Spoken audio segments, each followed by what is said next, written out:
कल हमने Giffen paradox करा था, मतलब गिफन गुड्स को हमने डिस्कस करा था। आज हम उसी कॉन्सेप्ट को थोड़ा सा आगे ले जाते हैं, ठीक है। ध्यान से समझिए, income and substitution effect. Giffen goods के टाइम पे इनकम और सब्स्टिट्यूशन इफेक्ट कैसा रहता है।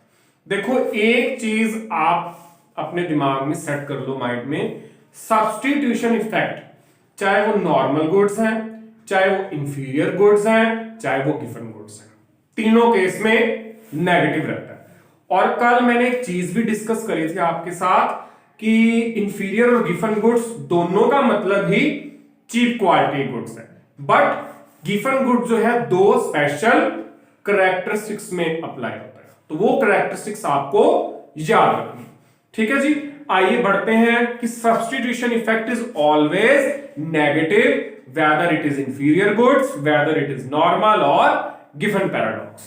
कह रहे सब्स्टिट्यूशन का क्या मतलब हो गया कि एक गुड सस्ती है, ठीक है, हम उसकी तरफ मूव कर जाते हैं इनको छोड़ के, यानी कि उसका सब्स्टिट्यूट ढूंढ लिया, कोई ना कोई ऑल्टरनेटिव। अब कह रहा है कि इनकम इफेक्ट, ठीक है जी, इनकम इफेक्ट नेगेटिव है।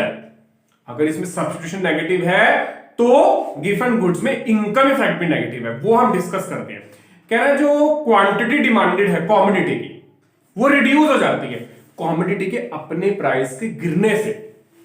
अब आप ये सोचोगे कि प्राइस कम होने से तो डिमांड बढ़नी चाहिए, लेकिन यहां क्या हो रहा है, प्राइस कम होने से डिमांड और कम हो गई है, बट कंज्यूमर की रियल इनकम बढ़ गई है, ठीक है ना। कल हमने जैसे गिफन पैराडॉक्स को डिस्कस करा था, चीप क्वालिटी की है, तो उस केस में ये चीज होना अंडरस्टैंडेबल है, ये चीज होती है कि प्राइस के कम होने से डिमांड कम हो जाती है। क्यों? क्योंकि हम मूव कर जाते हैं दूसरी गुड्स की तरफ, ठीक है ना। तो इसलिए जैसे जैसे प्राइस कम होगा वैसे वैसे क्वांटिटी डिमांडेड ऑफ गुड्स भी कम हो जाएंगी, बट कंज्यूमर की रियल इनकम बढ़ जाती है। जब कंज्यूमर की रियल इनकम इंक्रीज होती है तो वो उसको किस तरफ पुश करती है, शिफ्ट ऑन द कंजम्पशन, ठीक है ना, shift on the consumption of the, ठीक है जी, यानी कि वो इंड्यूस करता है, उसको पुश करता है। जब उसकी रियल इनकम बढ़ती है तो वो किस तरफ मूव कर जाता है, एक सुपीरियर सब्स्टिट्यूशन। एक तो सब्स्टिट्यूशन तो हमारे पास है ही है, सब्स्टिट्यूशन तो हम यूज कर ही रहे हैं, लेकिन जैसे जैसे एक कंज्यूमर की रियल इनकम बढ़ती जाती है वैसे वैसे वो उसको एक सुपीरियर सब्स्टिट्यूशन की तरफ मूव करता है, ठीक है। आई होप कि आपको कॉन्सेप्ट समझ आया होगा।